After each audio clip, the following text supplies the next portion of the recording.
para que libres a los tuyos de lo que va a venir para la humanidad. Tenemos que presentarnos delante del Rey. A ver cuántos se presentan delante del Rey.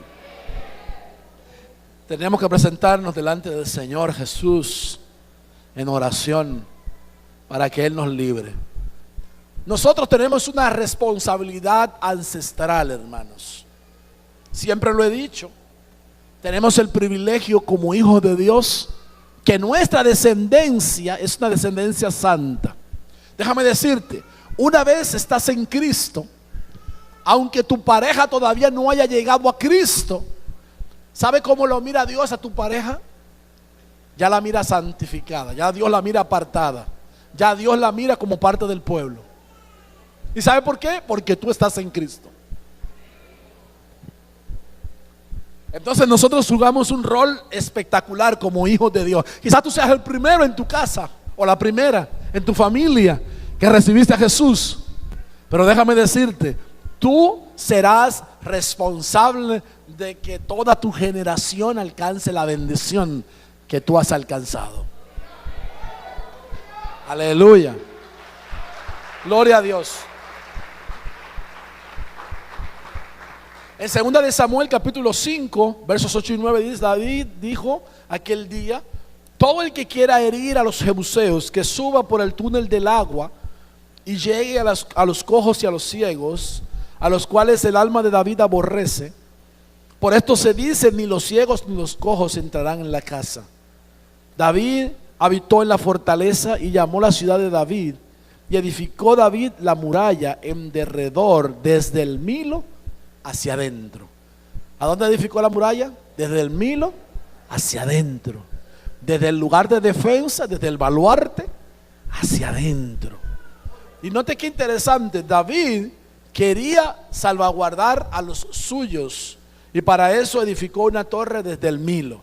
Cuando David iba a conquistar a Jerusalén, no podía entrar porque a la vez Jerusalén era una ciudad fuertemente amurallada.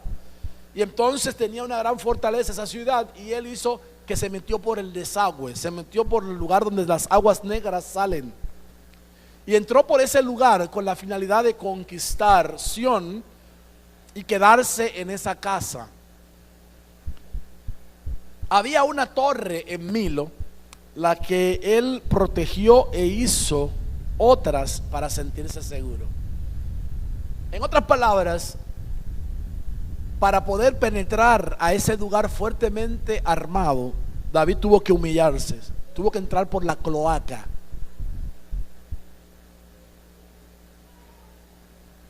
Y muchos de nosotros, hermanos, no entendemos o no hemos entendido todavía que para obtener grandes victorias tenemos que humillarnos. Yo quiero decir esto que alguien una vez mencionó: el camino hacia la exaltación es la humillación. El mismo Señor Jesús no fue a la cruz primero sin antes haber pasado por el torrente de Cedrón cuando salió del lugar de Getsemaní donde él estaba orando.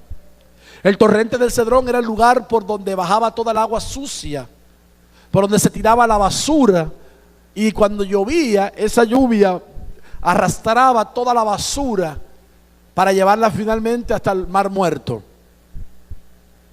Jesús, cuando salió de Getsemaní, si usted lo lee en la Biblia, primero bajó hacia el torrente del Cedrón y luego subió a la ciudad para luego ir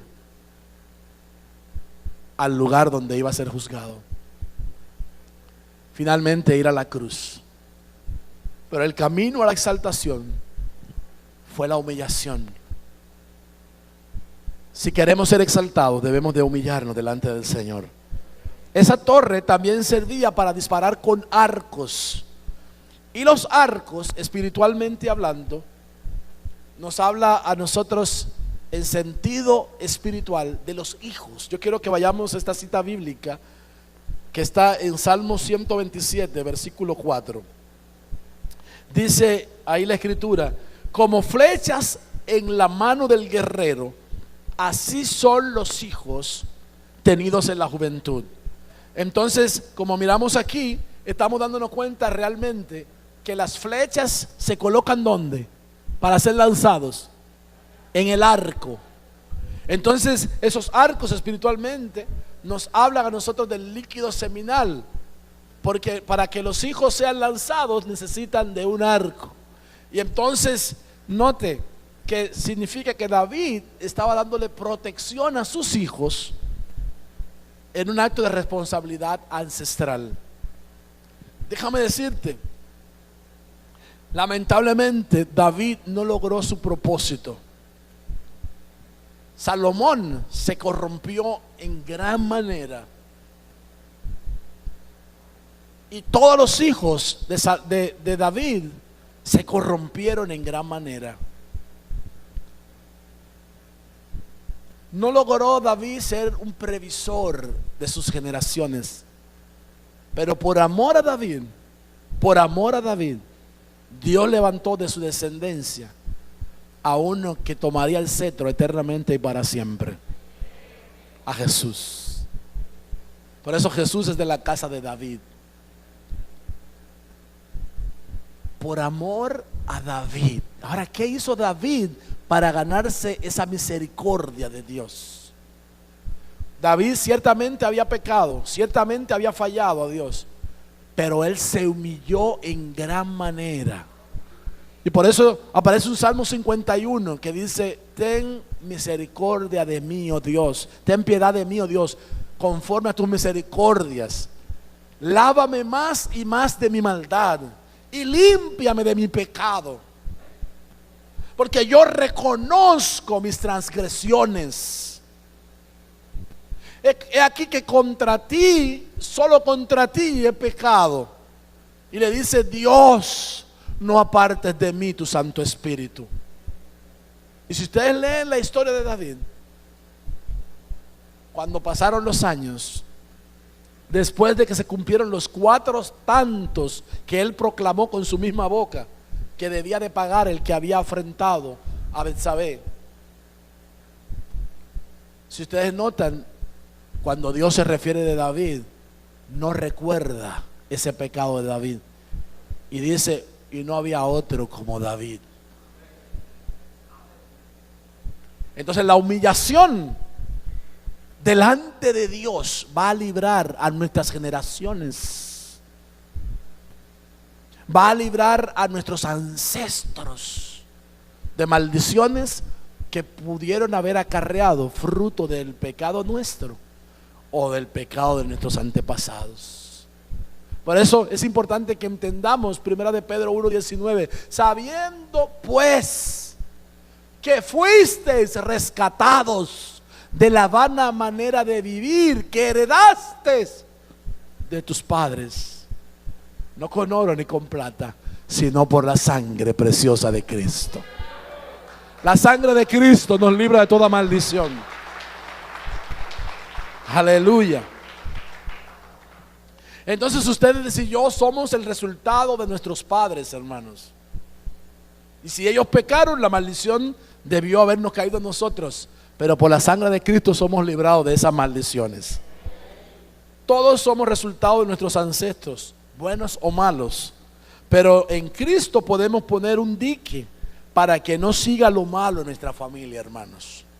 No como acá, que al estar con Jezabel, que era una bruja de gran matriarcado, trajo la influencia de maldición sobre sus hijos, sobre toda su descendencia.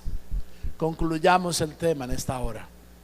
En primer lugar, la casa de Milo es como un baluarte o fortaleza que cuida las entradas, que tiene centinelas, que tiene responsabilidad ancestral, y cada uno desarrolla su propio don. Así debe ser nuestra casa, literal y espiritualmente.